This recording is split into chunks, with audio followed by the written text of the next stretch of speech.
Fisker has announced that it will soon begin selling and possibly producing its flagship Ocean SUV in China. Executives from the American automaker recently visited Shanghai and discussed collaboration opportunities, which has enabled plans for a delivery center opening up this year. That's followed by the first deliveries in 2024.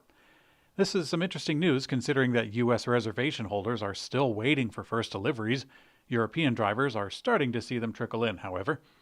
The automaker shared details of its expansion plans, saying that its leadership team has already visited to discuss the supply chain's logistics, warehousing, and even future production.